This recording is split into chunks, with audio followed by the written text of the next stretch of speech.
ప్రసవ వేదన శ్రమ అనుకుంటే అమ్మ మనకు జన్మనిచ్చునా? బంధాలన్నీ భ్రమ అనుకుంటే ఊడిగాలు మనకు చేయునా?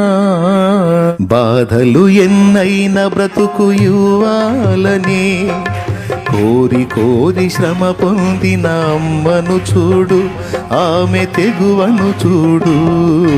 బాధలు ఎన్నైనా బ్రతుకు ఇవ్వాలని కోరి కోరి శ్రమ పొందిన అమ్మను చూడు, ఆమె తెగువను చూడు. శ్రమ దినమున నీవు కృంగితే చేతగాక నిలిచిపోదు.